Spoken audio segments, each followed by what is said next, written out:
We always have to recognize inside of us is that very conservative element that says, I want to change and grow, but at what cost? I don't want it to cost me too much.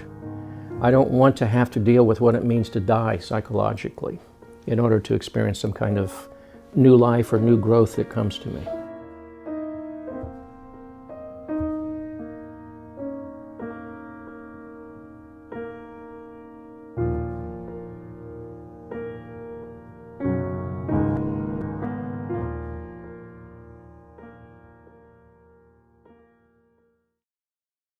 There are times in our life where the certainties, understandings of self and world are no longer applicable, no matter how sincere we are, how conscientious we are in their execution. And in those moments, we feel the ground slip away from underneath of us, whether we're conscious of that fully or not. We might urgently change relationship or career or make some kind of outer change, thinking that that will fix it and that will solve it. But underneath that is some other kind of groundswell that's seeking to express itself.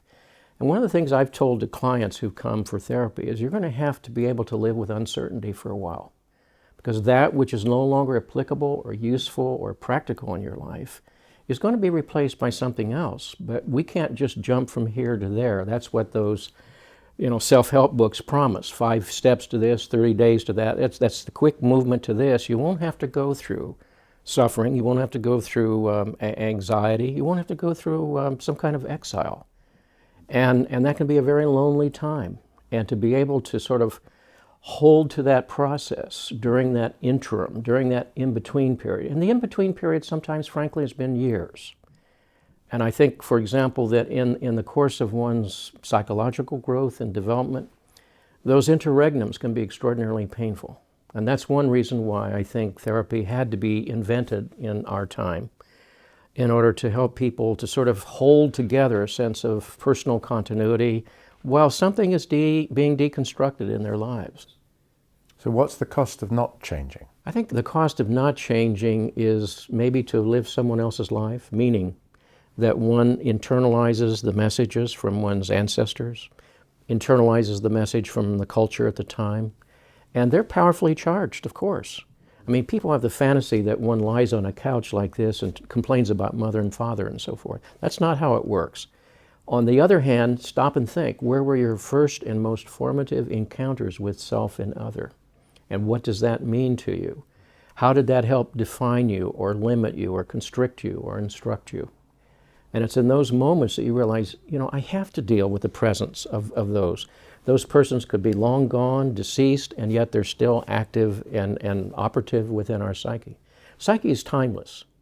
And it's very clear that there is no past in the psyche. It's all present. And when it's activated, it has the power to come up. And every once in a while, people realize, that was my mother's voice, or that was my father's fear coming through me at that moment. Those are moments of profound insight, if one understands what they mean. I've put it this way before, that we all live in haunted houses and sleep in memory's unmade bed. And what that really means is there are many autonomous presences within each of us, charged with energy, that given whatever stimulus comes, or something that gathers energy from within and sort of pops out in front of us, those are the things that have the power to govern your life. So the unexamined life means one would be at the mercy of whatever history brought us, rather than in some way contributing to the sort of developmental agenda of our life. It's the difference between fate and destiny in some way, as the ancients recognized, that fate is what happens to us, the givens that we have. You don't choose your genetics, you don't choose your family of origin, you don't choose your culture, all of which are powerfully defining voices. On the other hand, there's destiny, which is that which is seeking to be expressed through you, as generated by nature or divinity, as one prefers. And right in between there is the human being making choices. And the human being is a product of that fate, for sure, but is also the vehicle of that destiny. Now, the examined life doesn't necessarily mean a comfortable life or a conflict-free life. In fact, one of the tests, I think, of this whole process is when life asks more of you than you are inclined to give in return, when you're summoned to go very deeply to within some place in yourself. Those are moments of the greatest growth and development and challenge. Can you give us an example of where that's happened to you? Well, I think any time that one loses a loved one, for example, one has to decide, what do I do with my life in the face of that? Having lost a child, I became acutely conscious of people said, well, how do you get through that, or how do you deal with that? Well, it wouldn't serve my son to curl up myself. I think I need to go on and serve the values that he and I had in common. And I think in doing so, it's a way of honoring his presence in my life on a daily basis. I think when one goes through significant losses in one's life, one has to say, all right, the energy that was there has now come back to me. What am I going to do with that energy? What is the task that this is asking of me? In the book Swamplands of the Soul, I suggested we often wind up in dark places like anxiety states or phobias or depressions or losses or whatever. And in every one of those swampland states, there is a task, the identification of which and the addressing of which can lead to growth and development, even in the face of whatever the trauma has been. The flight from that task means we stay in the role of the victim, and we stay stuck and powerless and so forth. There's a wonderful poem that by Truman Cooper called Fearing Paris, and he says, now what if everything you feared could be sort of enclosed in the city of Paris? And it would make sense to stay on the outskirts of Paris. But then at night, you know, you might be too close as the lights come up. So you go to the hills in the distance from Paris. But even then, it's already beginning to encroach on the world. And after a while, the more you run from it, the more Paris starts covering the earth. What you need is a friend who tells you, see Paris first. Suppose that what you fear could be trapped and held in Paris. Then you would have the courage to go everywhere in the world. All the directions of the compass open to you, except the degrees east or west of true north that lead to Paris. Still, you wouldn't dare put your toes smack dab on the city limit line. You're not really willing to stand on a mountainside miles away and watch the Paris lights come up at night. Just to be on the safe side, you decide to stay completely out of France. But then danger seems too close even to those boundaries, and you feel the timid part of you covering the whole globe again. You need the kind of friend who learns your secret and says, see Paris first. In other words, one has to go and face what one fears. And in doing that, something in us will respond. And we realize that we can reclaim our lives in the face of that. And that's the task when we wind up in a swampland state, where we find ourselves, either through fate or the acts of others or our own acts, we find ourselves bereft, or we find ourselves defeated or shamed or whatever. In those moments, there is a summons to the human spirit again. And it's not easy, and the examined life will be a life full of conflict. It's full of suffering. We are not redeemed from suffering. You know, it was Aeschylus who said, the gods have ordained one solemn decree that it is through suffering alone that we come to wisdom. You know, if I were emperor of the universe, I might have written that differently, but I'm not, and therefore I have to recognize the wisdom of that. And that's not pessimistic or negative. It happens to be simply truthful. And in the face of that, one has to say, all right, the examined life allows me to retain a measure of autonomy, where I'm able to choose my feeling states or my attitudes toward what life has brought me. I choose my mode of response to it, and I do so in the face of the absurdity and the tragedy and the insanity of this life often. What you're offering, I'm just thinking about the contrast between what you're offering as a change process and what some of these leading personal development gurus are offering. They run onto stage with their microphones around their mouth, and there's bands playing, and it's high energy, and people pay thousands to go, and it looks a pretty joyful experience. Yours sounds like a real trudge through some hard stuff. Why would I want to go your way? Well, no one in his right mind would, frankly. And I don't happen to like anything. I don't happen to like anything I'm saying. I just labor under the belief that it's true. And the staying power of those motivational speakers, and that's what they are, they're motivational speakers, is very short. Visit those people a month, 3 months, 6 months, a year later, and see what has been a lasting effect. What is it that really has taken hold in their souls? For a while, there's a momentary enthusiasm that anyone might feel under that kind of atmosphere. There's a certain amount of show business about it, and that show business in some way is delusory. And if it worked, we would know by now. Yeah, but what's interesting is that, and I hear that, but I'm interested that it seems to work for a time. So what is it that's working for a time, and has that got any relationship with the kind of change that you're talking about? I think it has no long-term staying power. Of course it works because there is an enthusiasm that's generated there, you see? And there are complexes that have to do with saying, yes, that's perfect, this is right, this is for you. And that's where that rush of energy comes from. Again, it has no staying power. That's the problem. How come it doesn't stay? I mean, if it's such a good idea and we're so enthusiastic, what happens? Because I don't think in the long run it's very related to the reality and depth of human experience. That's the bottom line.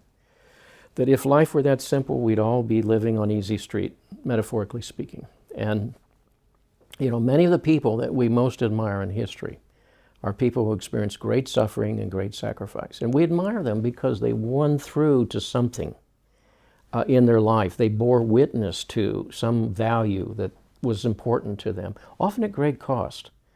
And you can say, well, I sure admire that person. But on the other hand, all of us are summoned to carry through what matters to us in a way that's respectful of others, but not be defined by others. That's the difference. And that's going to lead to enormous internal conflict. Because again, all of our early conditioning is about adaptation. All of it's about fitting in and receiving the approval of others. I often look back on the character Stephen Dedalus in The Portrait of the Artist, Joyce's autobiographical novel, in which he says, I have to leave my home, my family, my country, my faith, because I can no longer serve that which no longer serves me. Something inside sickens and sours. You know, it's what Kierkegaard called the sickness unto death. The body can keep moving, but there's something that's dead inside. And Joyce knew that, and so at great cost he entered the world of exiles.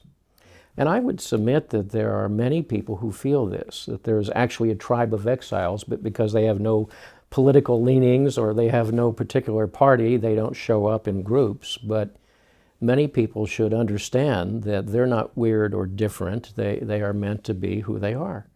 And if they don't fit in, you're not supposed to fit in. You know, you're supposed to be yourself. And you know, this individuation process is not about selfishness or narcissism. Quite the contrary. It's finding what's really worthy of your service. And some of that will be found in the field of human relationships. That's why the three of us have spent a good part of our lives in the act of caring for other individuals. And sometimes it will be found in contemplation and study, in some places through the work of one's hands and creativity in various forms. Or whatever path that is right for us is that which is to be found. And that's your service to humankind. And when you pull away from the collective values, you often incur a kind of guilt that comes with that. And as Jung pointed out, that's redeemed by returning to the family, to the relationship, to the company, with an enlarged sense of one's selfhood. And that's your gift to others, just to be yourself. Well, there are many schools of thought, psychological thought and practice, which appear not to have any regard for this aspect of our way of being, and they prefer you to think about what's happening right now and how you think about yourself moving forward. Well, absolutely, and there's a utility to that, because there are times when my present behaviors, from wherever they're coming, are simply leading me to a bad place. So if I change my behaviors, maybe I go to a different place, and that's fine. I think every therapist I know uses a range of cognitive and behavioral approaches to these matters. But those are often about simple matters. Those are about the matters of behavior and outer consequence. What happens when you find that you're still not feeling the rightness inside, or what happens when the symptoms persist? There's the problem. And that's why, as useful as those techniques are, and we all use them, we also find at times that they are limited. They have a sort of a brief staying power, and they're often needing to really be addressed from another angle altogether. There are people who write the books about these styles of change, which are million-copy bestsellers. Absolutely. I don't believe any of your books are. No, they never will be, because this is meant to be a summons that not everybody's going to respond to. And again, I respect those other books. I'm simply saying that I think they don't ask enough of us. That's the simplest way of putting it. So what happens if enough of me is not asked about or inquired into? We can live a superficial life. We can live a life governed by the instructions of our time and place. We can live in service to those rolling tapes inside, because they're certainly there. And then ask yourself at the end of your life, when you look back on it, is this something that you feel good about? Do you feel you've showed up? Do you feel that you lived the life you were meant to live? Those are tough questions. And if we're conscious on our deathbed, then we want to know that in some way, with all of the mess-ups and mistakes, somehow we tried to live our own journey. I often think of the story of Admiral Byrd, who in the 20s and 30s undertook several explorations of the South Pole. And at one point he got separated from his party and was convinced he was going to perish. So he wrote in his personal journal about his life and his impending death, and the hope that that would be found after he had died. And he was rescued and found. And when people read that, they commented with what equanimity he had accepted his life and his death. Which raises the question, I think, what does it take for you to feel at the end of your journey that you can accept it for all of the mistakes and shortcomings and failures that come with life? And I think two things. One, again, you want to feel you lived your life and not someone else's. For Admiral Byrd, it had to do with that inherent curiosity about nature. What was he doing at the South Pole? Well, something in him experienced that as a numinous summons. He had to go and do it. That doesn't summon me, it doesn't summon you, but it summoned him. We have our separate summonses. So you need to live your journey and not someone else's. And secondly, that you have to have some relationship to a story that's larger than you are. For him, it was curiosity about nature itself. He wasn't a monk in a monastery studying an ancient manuscript, which would be the calling of someone else maybe. For him, it was about exploring the great mystery of that great emptiness. And he knew that the emptiness wasn't empty, and that somehow he had to encounter and experience that. And that brought him into contact with some larger story in his life. And so we have to ask ourselves, am I living my life, my journey? And do I feel some connection to something larger than pure ego existence? When did that happen for you, Jim? Well, one time it happened, I think, was with the birth of children. I think the most remarkable experience I ever had was attending the birth of children. And I know all about the biology of it, but I still don't understand it. It's still something miraculous that you don't explain. I think there have been many such moments in life. I think meetings with people can do that. I remember specifically once after 4 years of being in analysis in Zurich, and that's a great commitment, a lot of expenditure of energy and so forth. And I'd had one more dream that was pointing in the same direction. And it was almost like that proverbial feather that was tilting the whole pendulums inside. And I walked out, and I remember thinking, holy cow, or words to that effect, there is a self, capital S. It's been speaking to me the whole time. And it was at that moment I felt something shift inside. And I think it was at that moment the authority of a life lived was shifting from the external world to the internal world. It's not something you could manufacture. Now that was 4 years into a very intense process. And I've seen that shift in many other people through the years, both in therapy and outside of therapy. It's not something you manufacture, it's something you have to suffer your way through. You have to live it in some way, and then it comes to you. And I think in those moments then, there is a kind of transformation of consciousness and of values, whereby you realize I can't live the same way I have been living. That has to be left behind for whatever reason. And I have to live in a way that is somehow validated from within. Because if it's not validated from within, it's probably someone else's life. I'm conscious that when you were imagining this glorious parental blessing, granting a child a kind of an unburdened life, you put the caveat, being mindful of the effect on others. It's certainly been my own experience, and certainly many of the people I've worked with over the years, that when one starts to listen to that self speaking from within, the summons that one is called to, if I were to announce today that actually the South Pole does call me, for me to then act upon that, to answer that summons, would be very disruptive to my present life, to my family. You know, that it might even require me to leave my family, to abandon my children, which I would find terribly difficult, either both to do but also to justify morally, emotionally. And I wonder how any of us traverse that tricky ground if one risks listening to the inner voice and what it speaks is something so terrifying in terms of the outcome for a disruption or a change. I think that's what happens with my clients too. There's a huge resistance to doing it. I'm going to watch this DVD or program about change because I want it, but at the same time I don't really want it. Of course, of course. And that's what I meant by those psychological deaths. Either way, we die. You die by not taking on that conflict, or you die by living it. And you know, Jung said once that a neurosis was the flight from authentic suffering. And there's a difference there. It's not like you get rid of suffering. You have it whether it's authentic or not. And that's a terrible dilemma. Many times people have said, well, should I do this or do that? And I've said, well, yes. You have to suffer both. You know, you do both. You honor your family and you grow and live your journey. And you have to try to find a way to do that.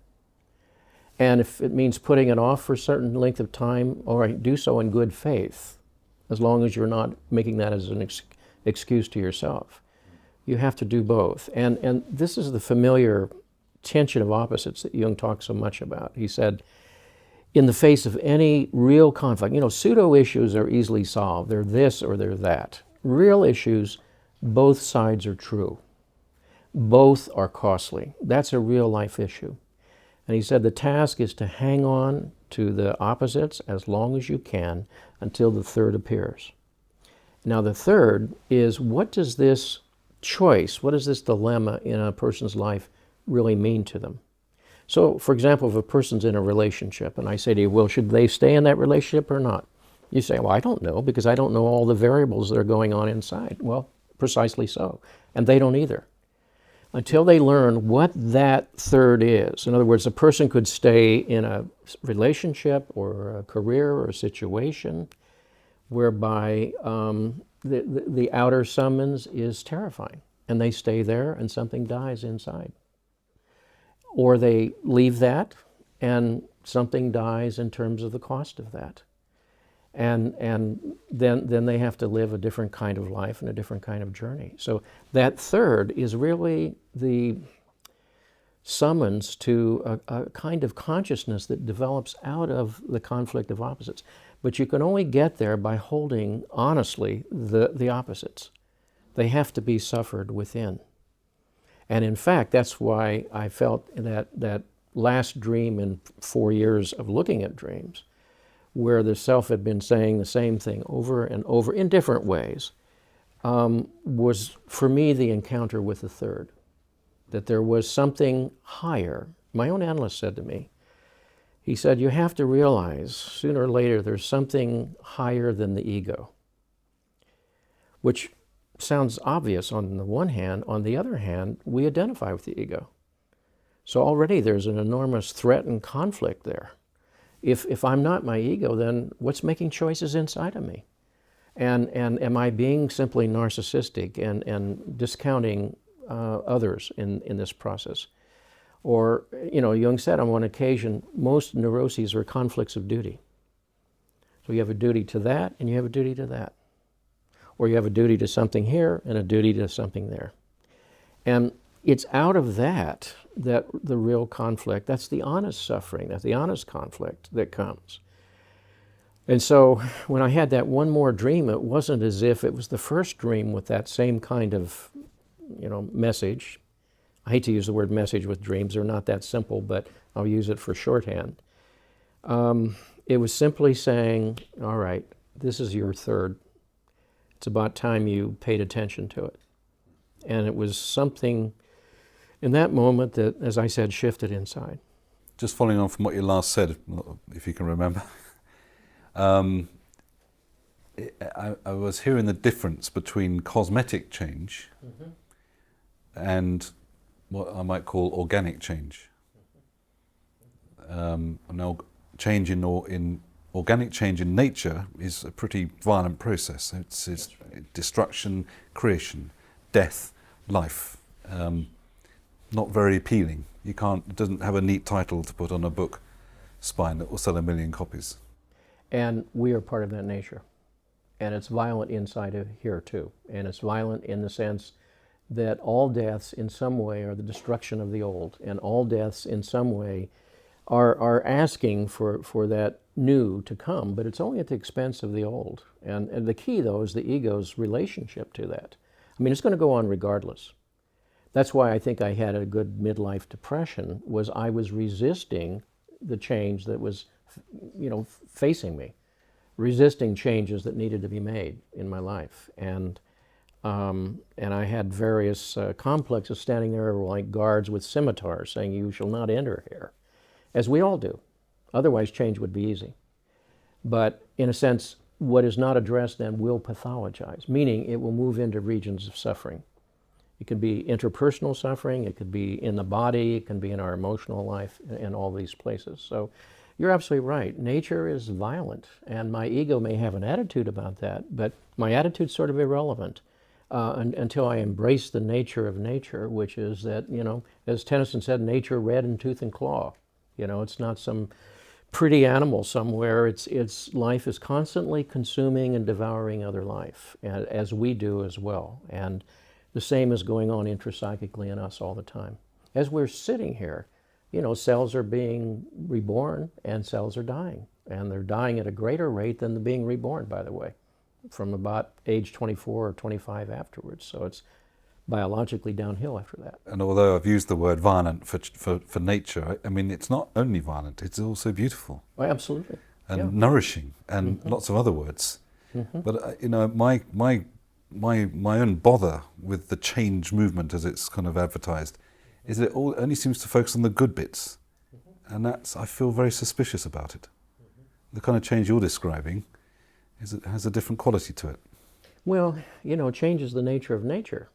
So whatever aligns us against nature is going to ultimately betray us, as we know. I mean, Heraclitus noticed that 2,600, 2,700 years ago, where he said, we can't even step twice in the same stream. The stream has flowed on, but we float on as well. And so the nature of nature, and that's why his core metaphor for nature was a flame, which is energy constantly in transformation, devouring, devouring, devouring, but out of that is the beauty of the eternal fire. And that's the human life experience. Freud was the one who really got us attuned to the idea of internal resistance. We say we want to grow and develop and resist it at every moment. And why? Well, because it's difficult. It will ask of us more than feels comfortable. It's very simple. And as such, we become our own agents of resistance. And that's why I've said that we become our own problem, because we stand in the way of our own evolution and growth. Do you think that's a natural state? Do you think Martin and I have had long discussions on this subject. it doesn't seem natural to want to inhibit one's own growth. We're not mindful of any other animal on the planet that behaves that way. That's right, that's right. And that's why Nietzsche called us the sick animal. And Jung said that all of our problems stem from one place, and that's that we're separated from our instincts. So denatured, perhaps. We're denatured, yes, or as Nietzsche also called the pale criminal, you see. Those adaptations to the environment that we've talked about that are necessary and obligatory begin to separate us from our nature. Now, not to romanticize nature. Nature is rapacious, I should say. It is predatory. It is narcissistic. And to live in any society, we have to have some kind of observance of a legitimate social contract. We learn to eat off our plate, not our neighbor's plate. We learn to stop at stop signs and so forth. And our life is enhanced by that cooperation. But at what point does it also compromise the agenda of the soul? And that's a whole different arena. So the social contract is part of our adaptation to the changing circumstances of nature and our cooperative capacity, which allowed us to survive because we became not only the tool-making animal, but in a sense the cooperating animal. And at the same time, we remain an animal. And how does the animal get fed, psychologically speaking, when the cost of the social contract, it says, for example, you can't have that feeling. And then there's a conflict. Thou shalt not be angry. When anger is a natural, instinctual reaction of the organism to a threat to its well-being. I was interested a number of years ago to realize that the etymology of anger, anxiety, angst, and angina was the same thing, and that's to constrict. So where the organism feels constricted, it's going to feel threatened, and therefore anger and anxiety are appropriate instinctual responses. But if you're told you're not allowed to be angry, then you have a deep internal conflict. You have a split between instinct and culture. And the task is, of course, in observing the social contract, how do I own this anger and express it in a constructive way or productive way rather than destructive way? And of course, if it's denied and pushed inward, then it produces all kinds of pathologies. William Blake said, rather murder an infant sleeping in its cradle than nurse unacted desires. Now, he was expressing that in a very, enthusiastic, shall we say, way, but what he was saying was there's a cost to repression. There's a cost to denial. The question is, how can you accept it and acknowledge it? I mean, how can I come to terms with all that is within me that wishes expression and still live in a family or in a society? And that's part of the task of being a human being. So we become the sick animal through too much adaptation, but without that adaptation, we would be living out in the forest by ourselves too. And that's not a very pleasing thought either. But so many people I've spoken to over the years about this have argued that if one, as it were, returns to a more accepting or willing engagement with one's instincts, then what follows very quickly is anarchy or a complete breakdown in the normal rules. Mm-hmm. Because the instincts are bestial and that's correct. And dangerous. That's right. That's why I said while still observing the social contract. And therein is the trade-off, because there is a greater likelihood of your surviving by being in a social setting. On the other hand, at too high a cost of prohibition produces monsters inside. As we witness that happens repeatedly in our newspapers, that emotions repressed within break out in violent ways or predatory ways. So it's again the tension of opposites, you see. How to serve the legitimacy of the social contract and its demands and also honor, the reality of your own psyche. And in that, I mean, this is an old struggle. That's why Freud said the price of civilization is neurosis, meaning there's this constant conflict. And in Genesis, the two trees of Eden, one you may eat of and one's forbidden. The tree you may eat of is the tree of life. That would be the instinct, the guiding instincts. The tree of learning or the tree of knowledge would introduce oneself to culture. And from that comes the fall. and meaning by that the separation from one's instinctual life, which is the birth of civilization at the same time, and the birth of culture. So there you are. Without civilization, without culture, you wouldn't have, Michelangelo and Beethoven, or Adolf Hitler either. But we would be animals grazing in the field, so to speak, and at the mercy of the strongest of the beasts. And at times we still are in this world, as we know. And at the same time, the balancing of these opposites is the task of every person who lives in this society. But if we accept the idea that all of us do worse if we disconnect from nature, and that includes our own nature, again, how do we hold those opposites within us and thinking about them more collectively? Well, the cost of that repression was often a very deep pathology and a deep acting out on the part of some, and showing up in, symptomatic ways in those who repress that material. So, in effect, if you seek to repress nature, there's always going to be a cost. And the fact that we could label anything as pathological or as perverse ignores the fact that we all carry that within us. Freud used the term polymorphously perverse, and there's a wisdom to that, meaning that everyone carries the entire human project. And I don't want to see the abuser in myself, or I don't want to see the murderer in myself. And therefore, whatever that energy is in me may operate unconsciously, and not necessarily against others. It could be turned back upon myself. We kill aspects of ourselves, or we can make cutting remarks to others, or drive aggressively, or 1,000 ways those things leak out. So you can see why a culture would seek to control what you would call the anarchic forces. And it has a legitimate interest in doing so. At the same time, there's always a cost in doing so. And it will show up in auto-da-fés, in pogroms, and projections of all kinds. And it creates, the idea that the evil is always out there rather than acknowledging within. We'd have to say, from the standpoint of divinity or the standpoint of nature, that good and evil are not categories. Nature is naturing. The gods are godding, so to speak. Not very good English, but it gets to the point. It's the human ego that makes these judgments. And still, we are human beings living in a culture, so we have to make those judgments. And at the same time, to recognize that the problem of evil and the problem of suffering is not a problem of nature. When the shark wants to eat me, it's not a bad fish, it's just doing its fishy business. And it's hungry at the moment. And we kill in order to eat too, either plant or animal life. And so we don't think of ourselves as killers, and yet that's the only way we can survive. So we're all part of that devouring nature of nature, as it were.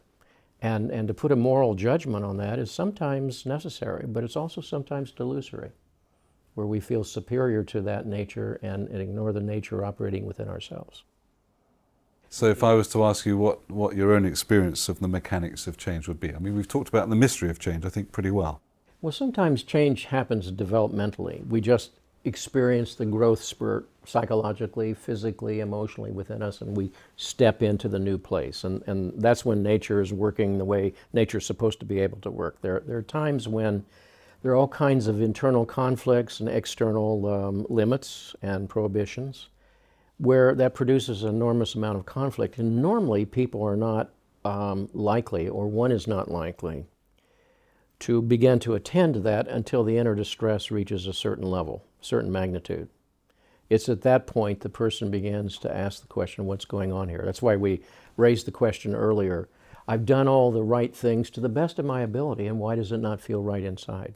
Or why does something always feel empty and without meaning, and so forth? And then you realize that the change has already been occurring intrapsychically, that the ship has left the harbor already. And then one realizes, that somewhere I'm in a position where I'm identified with those roles or those behaviors or those scripts. We all have them. And theoretically, they're supposed to take us an entire lifetime if we live them in good faith. And seldom do they do. Once in a while, maybe they do. In most cases, they don't. So change is usually experienced conflictually. Apart from those spontaneous movements that occur to us, most of the time it comes out because of conflict. Person goes through a divorce, or children leave the home, or there's an illness of some kind. There's some kind of nodule or focus there. When I first started my practice many years ago, I found people coming had quite different biographies, quite different presenting life circumstances. But what was common to all was that the roadmap that they had been using up to that point, rather well at times or not well on other occasions, was no longer working for them, no longer applicable. So what they wanted to know, understandably, is how do I fine-tune that so I can recover the program? It's like getting our computer fixed and it'll work properly again, rather than realize this is something else at work here. The wrong operating system. Wrong operating system, exactly, yeah. And underneath that, part of what has to happen in a therapeutic setting, whether it's with ourselves or with a third party, is to somehow validate that experience. Yeah, something is wrong here. Maybe it's not so much a moral judgment as a psychological invitation. Something is wrong here. What new attitude or behavior or accountability is being asked of me here? That's a different kind of question. And I don't think we necessarily just wake up in the morning with that question forming there. It has to boil and brew quite a bit in the person's psyche before it keeps pushing and pushing and pushing like that. In my own process of change, I don't think I was really aware that there was a change taking place to start with. But the fact that I even started looking for someone to talk to explore things I barely could understand, revealed that absolutely I'd already begun a process of change. Oh, absolutely, yeah. So I'm wondering, we give this name change to something, but maybe, I don't know, what am I trying to say? Well, it's nature naturing. Yeah, exactly. It's Nature already naturing. happening. Thank you. Yes. Yeah, it's already happening. And what we call therapy, again, is a way of attending to that conversation that has to go on all of our life. Maybe for a very short time. You do it in the relationship with a third party. But even if you don't do that, you have to attend a different kind of conversation. What is this bringing up to the surface? What's coming up? The word analysis came from a Greek root that meant to stir up from below, not to slice up, but stir up from below to see, what vegetables are in the soup, what wants to emerge, you see. And this is all about having a deepened conversation around the meaning of your own life. That's what it's about, a deepened conversation. And frankly, a lot of people never get to that conversation, too easily distracted. The self-help books are often part of that distraction. The fantasy that I can just find magic like that.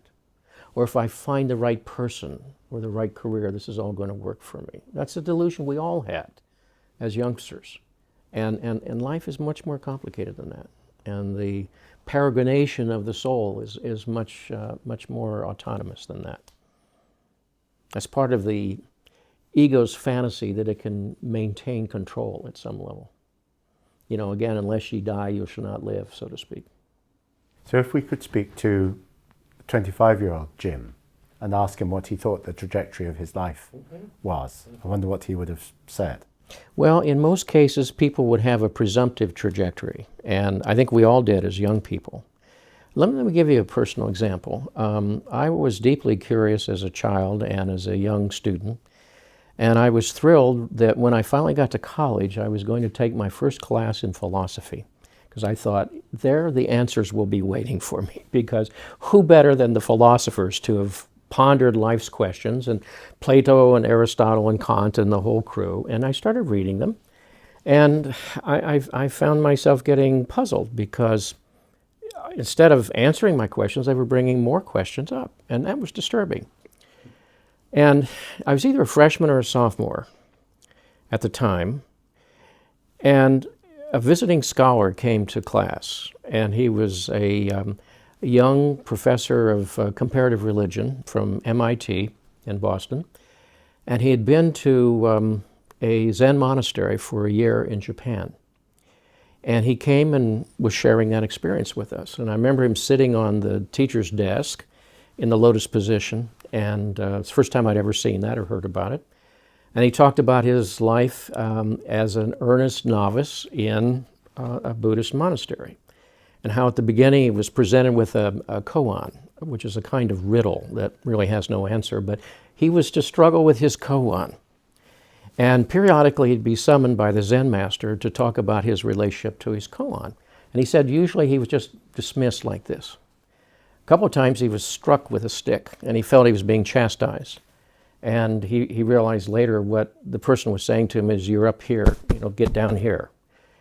And then he said something that cracked something in my heart at the time. He said, at the end of a year, I was no closer to understanding my koan than the day I arrived. And I thought, this can't be. Here's a person of such obvious intellect and conscientiousness, sincerity, and he's no closer. What hope would there be for me, And that was the beginning of a big lesson, all right? Secondly, for reasons I don't recall, he talked about quantum physics for the first time I ever heard about that. And he said, we now know that an electron can hold simultaneous position in various models and can move from one ring to another without traversing the distance in between. I thought, that's not possible. How do I know it's not possible? Because I learned about the structure of the molecule in high school physics. You have a nucleus and the electrons are going like that. And I thought, that can't be.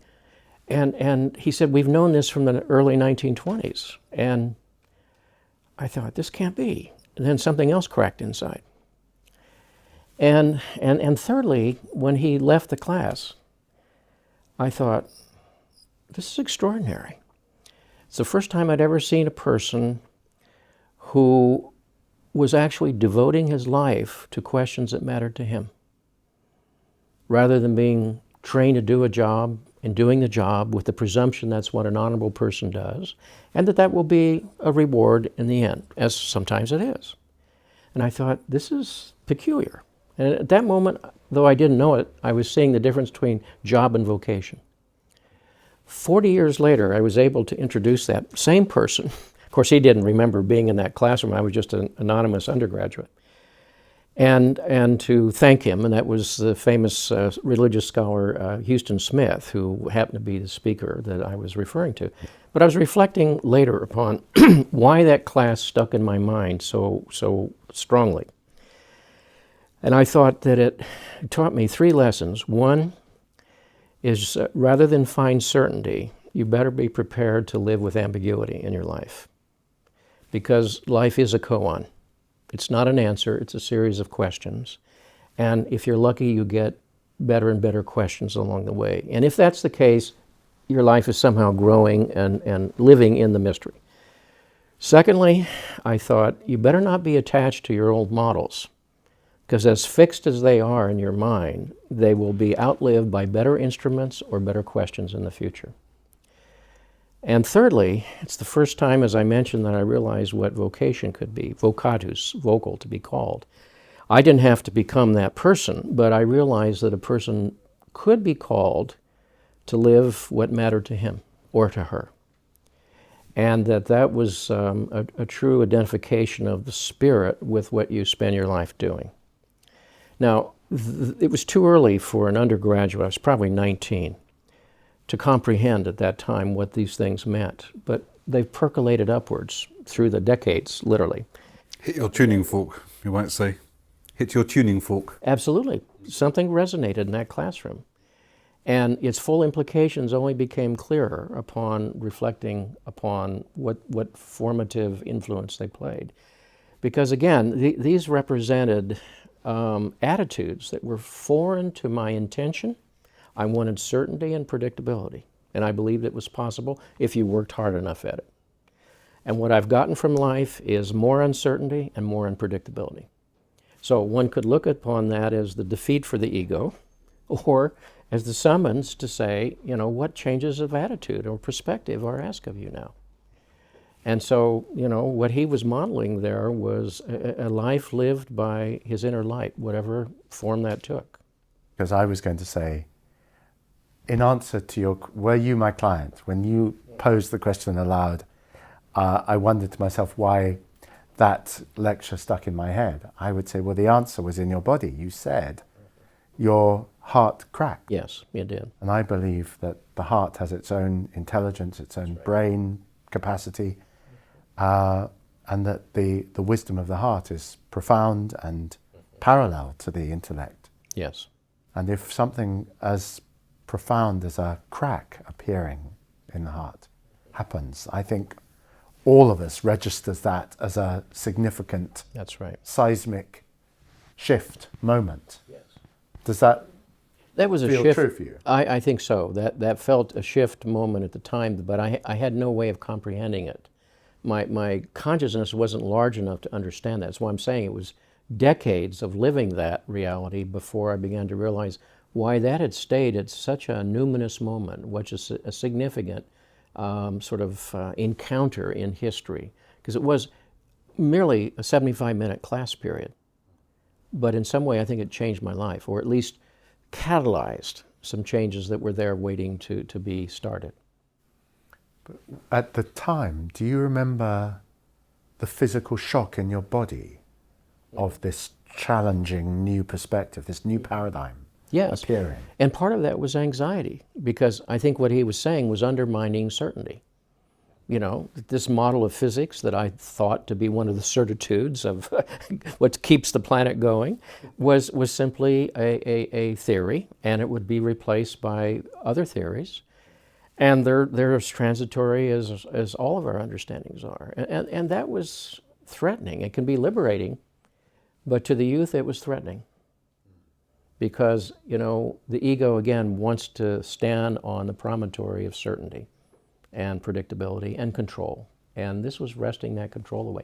And also the fact that he couldn't, through his sincere effort, quote, solve the koan, figure out what it was about. And of course, we now know that part of the purpose of the koan is to befuddle the ego so that it's not caught in that old kind of trap and realizes it's only in letting go and allowing that paradox there to emerge. Because I remember even thinking in that class, I wish he would tell me the koan, which of course he wouldn't. I didn't ask, because then I could try to figure it out myself. You see, that shows the degree to which I would have been still rooted in the fantasy that with enough right effort one can sort of figure one's way out through life, which is one reason why I resisted therapy until age 35 instead of doing it at 18. Had you heard about therapy and had what attitude towards it? I dismissed it. I thought it was for people who just haven't worked hard enough at their life, or haven't thought it through, or haven't been conscientious enough and had all of the righteousness of an 18-year-old. So life had its own expectations, which showed up. Did you have any conversations with people between 18 and 35 which revealed to you there must be something there, because this person is talking about doing therapy or reading one of the great thinkers within the therapeutic realm? Did you have, in the hero's journey, you'd meet the crone in the woods who would point you in the direction that you might end up going in? I think I must confess that I stayed pretty much up in the head through my 20s, and I was preparing to be a college professor, and that was my day job in those years when I first went into therapy. That's what I'm saying. I resisted as long as I did, and in retrospect, that was not wise, but it was what I knew at the time.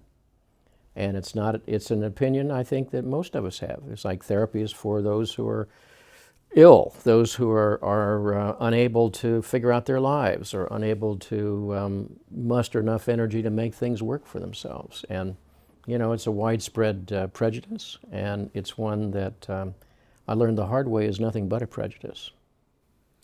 Is it true then to say that we're changing whether we like it or not, but many people, perhaps most people, choose to avoid taking responsibility for their part in the change that's happening? Well, of course. Again, it's threatening to say that I'm part of this, that I'm accountable. Life is about showing up somehow, and that means that in the end we're all accountable for the life we've lived and the consequences that pile up in our life. And that's an appalling thought when you really reflect upon it. And you can see why it would be so easy to deflect that accountability to others. Why is this an appalling thought? Well, I mean, from the standpoint of the imperiled ego, it's saying, well, I'd rather sort of shuffle that off onto your shoulders rather than take it on myself, because it's demoralizing. It can assault my sense of legitimacy. It can undermine whatever my beliefs and fantasies are. And, you know, that's not a pleasant experience. So it's far easier to, you know, the old saying, when the going gets tough, the tough go shopping, for example. I mean, it's much easier to sort of convert it into energy out there. And with that, you know, sort of hold back whatever's needing to be, or wanting to be encountered. You know, people can undertake all kinds of learning or regimens of development and so forth, actually as protections against that encounter with the self. You know, it's like people can go into a house of worship in order to avoid religious experience, because religious experience can turn one's house upside down. You know, think of Job, for example. He moved from piety to an encounter with living mystery, and it just destroyed everything in his life. People can go to school in order to avoid education. People can actually go into therapy to avoid the encounter with the reality of the psyche. I remember a number of years ago having a dream group, and we met about every 2 weeks. And there were 8 in the group, and so we agreed to spend about an hour in each person's dream, and they would take turns and rotate. And one of our members was a distinguished lady who would come in with her dream and had spent an enormous amount of effort in analyzing that dream. And she would go off and track down its images and try to weave it into an interpretation of the dream and so forth. And she would come in and share her dream, and then she would read her essay about the dream. And the first 2 or 3 times it worked. We all were sort of impressed with her conscientiousness and sincerity. And then about the 3rd time, someone said, "But Alice, I didn't see your dream that way. I saw it as this." And suddenly there was a whole collapse of her visage. And you realize the game was up. In some way, what she was doing was entering a dream group where theoretically you're inviting a dialogue with the other within you, the powers of the unconscious, and yet trying to stay in control. That her essays were very considered efforts to manage the material, to manage the interpretation, and then to say to the ego, and I don't say this judgmentally, I'm saying it descriptively, because we all do that, that if I manage the material, I'm still in charge here, I'm still the boss here, rather than open up to the radical otherness of that dream. Now think of that compared to being on the castle walls and that castle under siege. My attitude in the dream was, and out of the dream was, will the castle hold? That's the resistance of the ego to the powers that come to us. So in a sense, we can engage in all the right behaviors, ironically as defenses against the radicality of the other that lies within us, or the radicality that lies within other people as well. Thank you. I have questions piling up now. First is an observation, though, that came to me as we're speaking, and as I'm listening, and I think there's a bit of a misnomer involved in this concept of change. And I think the way it's marketed is the way that any product in our culture is marketed, which is if you use this product, you'll get a fantastic outcome. Of course. So buy my version of change, apply it, and you will be changed. Job done. There you go. What we're talking about is kind of the step before that, which is I don't enjoy where I am, and yet I want to experience something different. I'm not necessarily trying to buy the outcome, but I don't like where I am. So the kind of change you're promoting is almost is not an end point, but simply leaving of the stuck point. So the change isn't what you become, it's what you're leaving. That's right. That's right. With a very uncertain outcome. That's right. That's right. And historically, people would ask the question, what does God want of me here? Or today, maybe, what is the soul asking of me here? And it's like, don't ask that question if you don't want to get an answer. Because I think in the long run, there will be an answer there that comes to you. And it's not going to be where you are, it's where you're being pulled to, whether you like it or not. And that's change. You're right, because change, like anything else, can be a commodity that you market. Well, that's how personal development books and products are sold. do this and you'll get a result. But that's not what you're talking about. No, because where I'm called to go may not be a place where my ego wants to go. I think that's important to know. That's the difference, again, between vocation and the ego management system. The ego management system is about controlling anxiety as best we can, getting our needs met as best we can, and being acceptable in the world, let's say. But the alternative is really to be summoned before another kind of accountability. And again, talk is cheap. That always encounters resistance within each of us, naturally, because the change, which is the nature of nature, is always a violation of the agenda of consciousness, or almost always, I should say it that way. Once in a while a person says, this clearly is not working for me, I will embrace whatever life brings. That happens, but most of the time people are sort of dragged into this process. Those who resist sooner or later are dragged by the gods, as the old saying has it. In fact, Jung put it this way, in a way that I find very troubling and yet profoundly true. He said, what is denied inwardly will have a tendency then to come to us as outer fate. That's a very scary thought, because then one has to say, so what is it I'm not looking at here? What am I not paying attention to? Because it's speeding toward me like a truck on the wrong side of the road. It's a very troubling thought, but it's a kind of summons to mindfulness, I think. So that's kind of another reference to the mystery of change. And I'm still thinking about the mechanics of change. I'm very aware that people are going to be buying this film or watching this film hoping to discover something about change for themselves. I know I would if I was coming to it. I'm wondering how we can help them with the mechanics. One thing I would say is it is a summons to start trusting inside what you've always known, what you've always believed, what you feel has been true for you from the beginning, but was too scary, or too costly, or forbidden in the outer world. That you have to somehow begin to trust that there is a center that speaks, and if one tracks it over time, it's not instantaneous. If someone dreamt tonight here in London, well, I'm moving to Paris, I wouldn't advise that person to move to Paris. I would say that's probably a metaphor, because you might move to Paris and get there and it suddenly says, oh, well, it was really Athens you were supposed to visit. It's not about the way in which the ego consciousness would literalize that. It's more about, it's time for you to start moving off dead center. It's time to relocate psychologically, especially if those motifs would continue in the dream life. Then you begin to say, all right, something here is trying to speak to me, and what is that? And that's what I was describing that time in Zurich, where at the end of 4 years I said, holy cow, there really is a self speaking. And it's been speaking with a certain consistency the whole time. It wasn't that I didn't know that. The implications of that were intimidating. It also meant change is happening, and you have to embrace it, because it's happening in any case. It's already happened inside. One of the things I've said to people, you've already moved on inside. You just don't know it yet.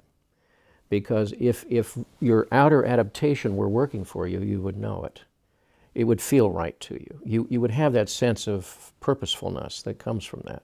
The automatic playback, the cycle of the reciprocity of your investments of energy would come back to you. But there's something disconnected there.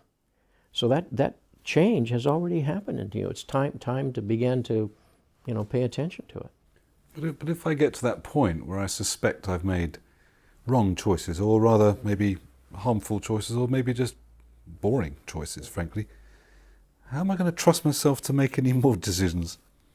Well, I think, first of all, we all do. And I think, a lot of people will carry shame about those choices, guilt about those choices. We all do. And we should be creatures that could carry shame and guilt, or we'd have no moral responsibility. But on the other hand, one can feel so contaminated by the choices that one feels disempowered to ever trust anything. And that's something that has to be confronted there. and to realize maybe one made a bad choice in one's partner or a bad choice in one's career, or maybe it was right for that stage of the journey and no longer is applicable to where you are today. You know, when I left college teaching a number of years ago, it wasn't that I had given up on teaching. I felt that I wanted conversations with more mature people along the way, rather than an 18-year-old. There's nothing wrong with being 18 years old. It's just that there are certain questions, certain kinds of conversations we couldn't have at that point. It was right for when I was younger in life. And so one has to say, all right, the nature of change is going to pull you to a better place within yourself, perhaps. But it often comes on the wreckage of earlier life choices, and one has to be very honest about that. You know, as part of that creation destructive element that is at work within nature at all times. I suppose what I'm wondering as we're sitting here talking is how one embodies oneself as a practitioner, the lived truth of this. Because it seems to me part of perhaps the central aspect of the healing process is the energetic exchange that takes place between me and my patients. Their deep self, their unconscious, their true authentic nature must be able to scan me and check whether what I'm saying feels authentic and true for me. So I have to be living this truth, I think, in order to really show up authentically and to dare to presume that I might be able to work with people and help them through some of these questions. So I suppose I'm wondering what questions we can address to ourselves on an ongoing basis to ensure that one is attending to this process within oneself. And whether you still do that. You're very experienced, Jim, you've been working for many years. What checking process, what awareness system do you use to monitor where you are in this story? Well, those are a series of good questions, and I think you're right. In encountering another, something in us begins to perceive whether they are coming from an authentic place within themselves. If it's just talk, people will feel that. They'll see through that very quickly. You can't be in such a position until you've lived your life more fully. You have to have suffered. You have to have struggled with what the meaning of that suffering was. You have to have gone through changes. You have to have gone through losses, for example, to be able to access those parts of your own experience, to be really present to whatever that person brings. Jung put it best when he said, half of what you're doing is teaching yourself, and half of what you're communicating to that person is who you are. And if that's phony or if that's undeveloped, it will show up. It always does, sooner or later. And underneath all of this is really the question of what brings us together in that kind of conversation.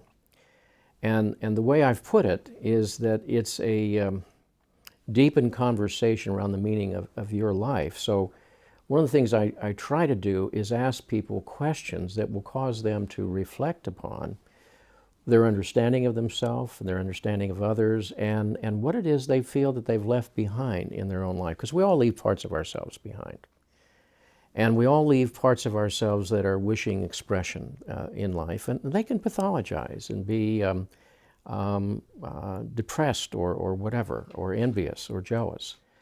And I think that the important thing that you've touched on here is that what you communicate is yourself, It's like Emerson said, who you are speaks so loudly I can't hear what you're saying. And that invariably, sooner or later, comes through, which is why this is not about technique. Technique is easily learned and either works or doesn't work in a given situation. But underneath, what you're doing is embodying a point of view.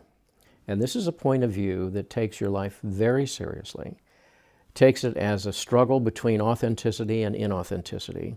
It's a struggle for purpose and meaning, that your symptoms have a meaning, that your suffering has been a form of clarion call, if you will, a summons to this conversation.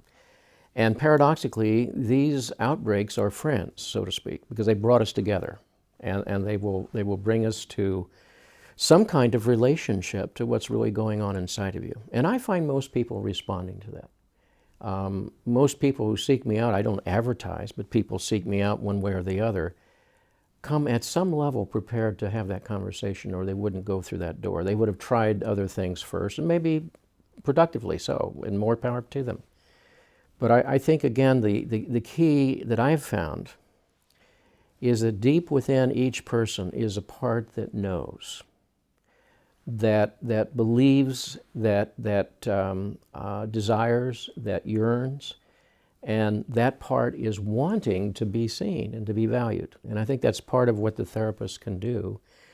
And to give a kind of freedom and permission that most people don't have. I see a large number of people in the second half of life, and all of them are accomplished in various important ways, but all have lacked permission to be who they are, to desire what they desire, to feel what they feel, and to pursue the life they really want.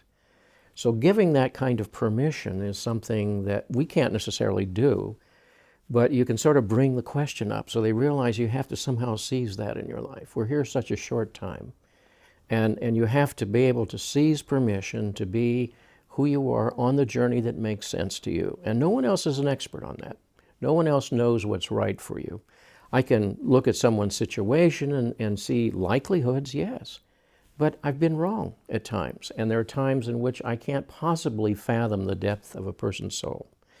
And what's right for one person is not necessarily right for another person. And then you have to say, all right, something in this process is about producing that swirl of energy that's going to bring things to the surface. And then to invite an attitude of openness, and to invite an attitude to trust the process, that it will in time bring to you the issues you need to address, and you'll have to find your way of responding to them. Your path is going to be a different path. Now, that sounds very simple. Believe me, it's complicated, and it's radical in a way, because none of us have had that kind of affirmation or approval or permission in our lifetime. But I find people respond to that. There's something hungry in them for that. And do you continue to give yourself that permission too? It's an ongoing process. I mean, I'm a person who grew up with a world of constrictions like everybody else, and so I have to continuously examine them. And remember, the core message of my family of origin was, don't show up. You'll get hammered out there. You'll get attacked. You'll be at risk. So part of my struggle in life as a card-carrying introvert is to show up in life, in relationship, and in teaching and writing and speaking and so forth. And so this is not easy, and it's not meant to be easy, but it is meaningful. And that's why I would say, you know, happiness, which is one of the products that we commodify in our culture too, is so delusory. Happiness is so transient. Meaning is something that has some durability. It has staying power. And if you choose meaning over happiness, you will find your life is very, very rich. Happiness leads one ultimately to trivialization and perhaps to addictive pursuits of something. But if you find something that is meaningful for you, that causes you to pull upon the parts of yourself that you maybe didn't know were there, there's something inside that supports. There's something that's reciprocal there. There's a lovely poem by Rilke where he talks about this hand falling and being on a planet that's falling through time and space, and he says every once in a while we can feel, while falling, a hand that supports us gently. The leaves are falling, falling as if from far up, as if orchards were dying high in space. Each leaf falls as if it were motioning no. And tonight the heavy earth is falling away from all other stars in the loneliness. We're all falling. This hand here is falling. And look at the other one. It's in them all. And yet there is someone whose hand's infinitely calm, holding up all this falling. And the paradox is that that's what happens when there's an encounter with the self. Something inside supports the fall and holds it with care. And you can't jump from here to there with that. You have to go through the process to be able to experience that. And I had the privilege of experiencing it. I've had the privilege of being present to people's encounter with that, where they will say, in a sense, I can't believe what my dream just told me, or I can't believe that this issue has come up for me, or something like that. And then you know they're on the cutting edge of their own developmental process. And it's very exciting to see that. So I'm sitting here mindful that you said you're a card-carrying introvert, and yet here you are, you're appearing in your own film. I have this sense you're not talking about change, you're doing it. Yeah, I think that's true. And added to that, as I mentioned before, the familial message from Origins, you don't show up, you don't go out there, because that places you in harm's way. And I'd have to say, and I don't want to make this sound grandiose, but it really is a response to vocation. That the one thing I've learned that I can do that's helpful and useful is to translate in some way, translate complex material into concepts of daily life, or work between the puzzling material of the client to some consciousness of that client and try to be the bridge to that. And that's not a career definition that anybody I ever knew had, but it's nonetheless a kind of summons. If that's what you can do, that's what you're supposed to do, you know. And if you best show up nurturing others, you do that. And if you can make music, you can do that. And if you can do various things, you're just meant to choose to affirm those gifts, whatever they are. And we all have them. Some of them are acclaimed publicly and some are not. So for me, it's a question really of saying, you know, what matters to me? And I think underneath all of this, I think one of the things that has been driving my life, and I wasn't aware of that until more recently, was precisely that early message of childhood about not showing up, not being out there because it makes you vulnerable, was also in some way life-denying. It was killing the spirit, because I think I served that for a long time. And then to say, all right, I have to show up in the way in which I'm supposed to show up, which is not chosen by the ego, it's chosen by the gods. You know, as a child, I either wanted to be a Major League Baseball player or write the great American novel. Well, that was given to other people. I don't have that body, or I don't have that talent. I have what I do, and what I do is in a sense, very simple and commonplace, and that's to be a teacher. See, what we do is we say you get a career, you make money, and that's going to take care of it all. Well, if money worked, we would know it by now, because we look up all the unhappy souls who have plenty of money. But then when you say, all right, if what I'm doing is right for me, there will be that felt sense of reciprocity. It comes back to you in a sense of satisfaction or purposefulness or meaning, or however you want to describe that. And you can't create that, and you can't invent that. You can't buy it. You have to open yourself to it. And when you do, you know, there's a feeling of inner rightness or confirmation that's experiential. It's not cognitive. But how do you open yourself to it? Well, in my case, I think it was a natural thing from childhood on, because I revered teachers. I identified with teaching. And I think for some people, they have to find it in a different way along in their lives. You know, paraphrasing Brother Shakespeare for a moment, you know, some people have vocation they're born to, some have it thrust upon them, and some of them have to find it along the way. And I think for me, it was just fairly apparent from the beginning that that's what I enjoyed doing. It was not about being well-known, and it was not about making money. Those were, you know, sacrifices that would be made along the way. It was rather to say, this is what matters to me because I feel it inside. You know, it's an experiential confirmation. And you realize along the way there have been various invitations to say, but what does speak to you? Address them now, speak to them now, start developing now, be prepared for that. Now, a specific example, when my daughter finished university and she went to a culinary institute, and she drove through town en route to her new career in another city, I felt, of course, a part of my heart go with her, as every parent does. And I was feeling a little reactive sadness and depression there. And then I thought, this is an old therapist trick, but it sometimes works.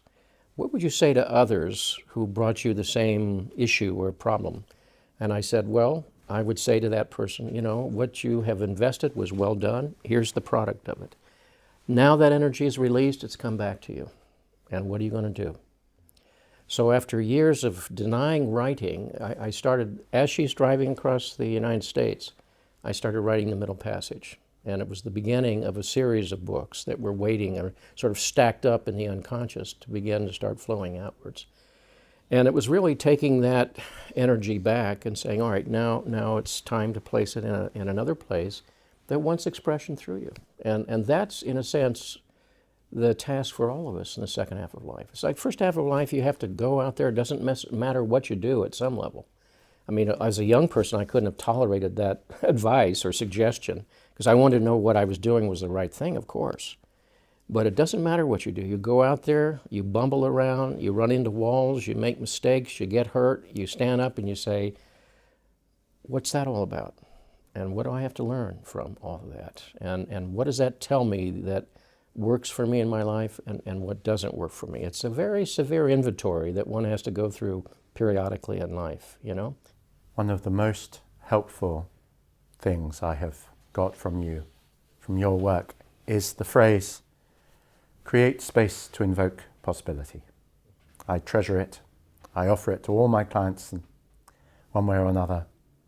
And for me, it's one of the essential prerequisites for change, for the actual mechanics of change. I heard an alarming talk recently by a neuroscientist who said that children today, and I suppose that's all of us as well, receive more information from the external world in 24 hours than their ancestors would have received in 3 or 4 months. So we are all bombarded with distraction, as we've identified previously. How do you and how do we and how do you support your patients to create space to invoke possibility? Mm-hmm. Mm-hmm. It's a very good question. The influx of information is literally overwhelming. I can find, between clients 4 or 5 emails have piled up just in that 1 hour. And that pace goes on continuously. And the traffic is enormous. And we find ourselves nothing but a series of respondings to all of those things. And so, first of all, for someone to say, and I really strongly underline this with folks, this is a commitment to you, and I'm making that commitment to you also, that we faithfully pay attention to this hour every week. More if needed, but in most cases, one hour a week. And that's not the only hour. That's only 1 hour of 168. And you must spend at least an hour the rest of the day somewhere, steal it as need be, and say, I will pay attention to what's coming up in me. I said, some of your best thoughts will be as you drive away. Well, record them as soon as you can. Waking at 3 in the morning, you'll suddenly see something or remember something, or strange dreams will come to you. Write them down. This becomes your meditation. This becomes your devotional. And some people, of course, say, well, I don't have time for that. Well, in a sense, you don't have time for yourself, and that's our problem. We're flooded with information. When does that become knowledge? And when does knowledge become wisdom? And those are things that can get in the way of each other. We can have too much knowledge to keep us from wisdom. And that's why so much of the world's great religion depended on parables and stories and maxims and so forth to sort of summarize the wisdom. But, that informational influx, I think, is something we're all drowning in. I only expect it to get worse in a way, not get better. So you're absolutely right. One has to somehow carve out. You have to think that your relationship to yourself is important enough that you're going to carve out some time. And this is a discipline. It requires a faithfulness. It requires a mindfulness of paying attention to. That's what therapy means, therapoion from the Greek. Pay attention to. And to write it down and bring it in here. I don't have an agenda for you. You bring your agenda in here, what's going on for you. Now, sometimes people are understandably caught in an outer issue or difficulty, and naturally you have to focus on that. But focusing on that can ignore what really is wanting to grow and change and develop inside as well. It's not just about putting out fires. It's rather saying, what constitutes a living fire inside of you. And to say to someone, you have, and of course everyone says, well, I don't dream or I don't remember my dreams. But sleep research tells us that we tend to average 5 or 6 dreams every night under normal sleep schedules. And that's an enormous amount of activity. And nature doesn't seem to waste energy. It's part of a reparative process and part of a communication process. It's an example of what Jung called the transcendent function. And what he meant by that was something in us is trying to transcend the boundary between the unknown world and the known world, the conscious world, and to facilitate. So we don't know what the unconscious is about, but we have a dream that lingers, and then consciousness is able to address that, and somewhere there's a meeting point that transcends that boundary between them. And to say, all right, that is a discipline, that is an obligation, and you have to take this seriously. And if people are not willing to take it seriously, they edit themselves out of the process. They disappear and go somewhere else. In most cases, I find that people respond to that because something in them has long been hungry. It's about taking seriously, without self-absorption, taking seriously the meaning of your own life journey. As obvious as that sounds, that get pushed to the roadside constantly. I find that works most of the time, but I always find in my clients a sort of a residual few who seem unable to access that part of them that could take care of themselves, as if their will has been disabled. No, I think it has. Because all of us get overwhelmed in life, and the magnitude of the summons to that kind of dialogue with the soul is intimidating. I would say to all of us, it's not necessarily a pretty conversation. I mean, what if it says to you, your life is wrong, you have to change it? Who wants to do that? Nietzsche put it a different way. Beware when you stare into the abyss, because the abyss stares into you. But the magnitude of this journey stares into us all the time, and it is intimidating. Someone asked me a question in a casual conversation a few years ago. If you had one message to send to some extraterrestrial species to say, you want to know what humans are about? Just one thing you could send them. What would you send them? And people had various suggestions and ideas, and I thought about that. And what occurred to me was I would send them a CD of the blues. Because all that is yearning and sorrowing and also creating music out of that is the essence of the human. And if you want to know us as a species, listen to the blues, if I have only one thing to choose. If someone came to you as a patient and said, I'd really want to change my life, I'm going to turn up every week, but I keep watching myself do stuff and I seem helpless to do anything about it, how would you go about helping them with the process of change? Well, first of all, I would want to depathologize their experience and say, well, that's common to all of us. Don't think that there are special people out here who have magic or were blessed in some way. All of us have to go through something like this, and to validate their doubts and confusions and apprehensions. And to say, in so many words, we all overlearned our powerlessness in life. And so we are intimidated by the large. And so you have to somehow begin to take your own life journey seriously. And when you do, you realize that requires some kind of response on a daily basis.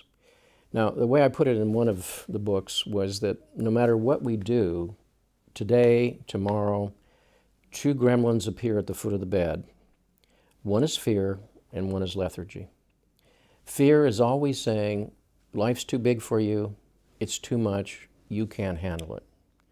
And lethargy says, chill out, have a bonbon, turn on the telly, tomorrow's another day. And they're the enemies of life. And again, if you've lived your journey today, they're still there tomorrow. They keep showing up. They're the enemy. I was very interested a number of years ago in rereading the Odyssey, and I found that all of the perils that Odysseus and his crew faced fell into fear and lethargy.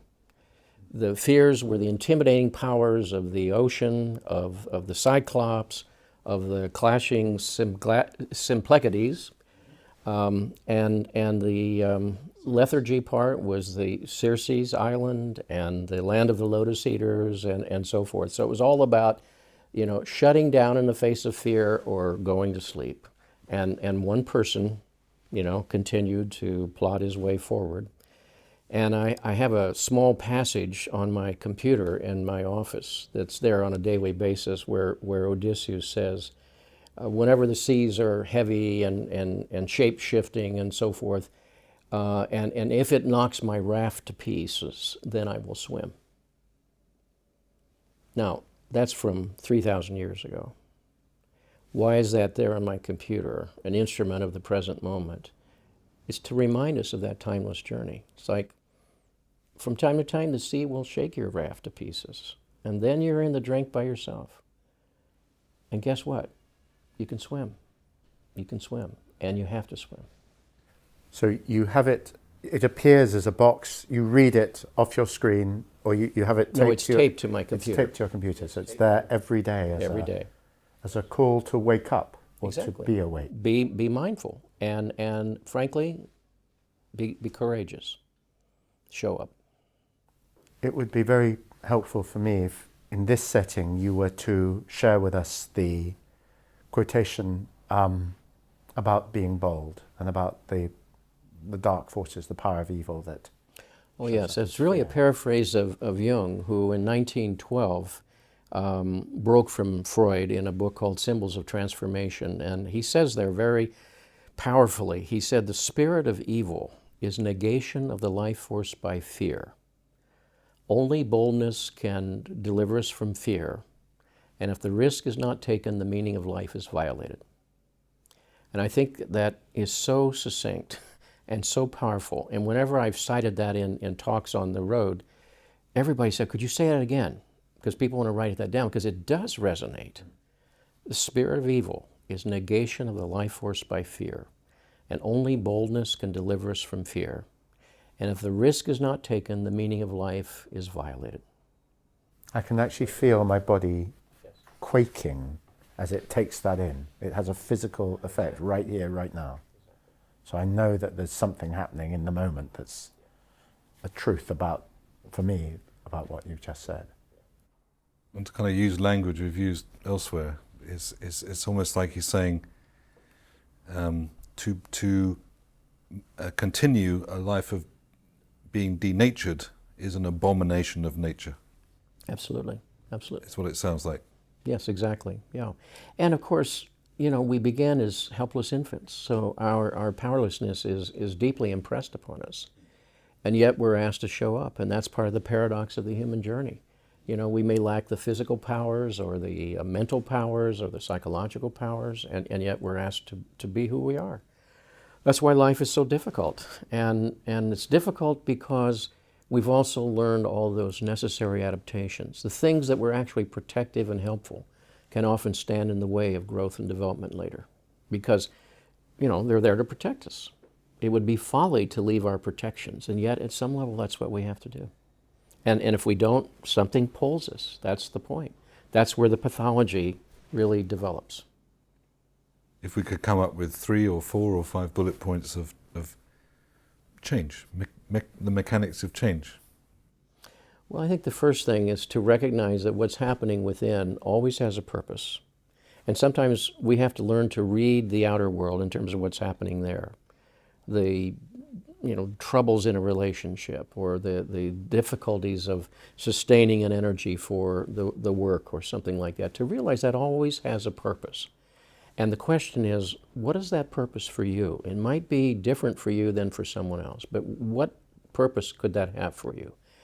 To recognize, as Martin suggested, open that realm within you as a possibility for change and growth. Again, knowing that we will approach that with enormous ambivalence, because that's both exciting and threatening at the same time.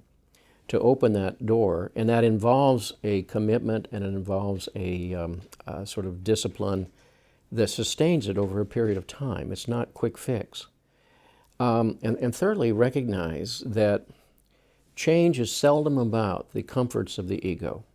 It's in fact almost always going to bring the ego into greater difficulties, greater dilemmas, because it's asking something that we haven't done up to this point.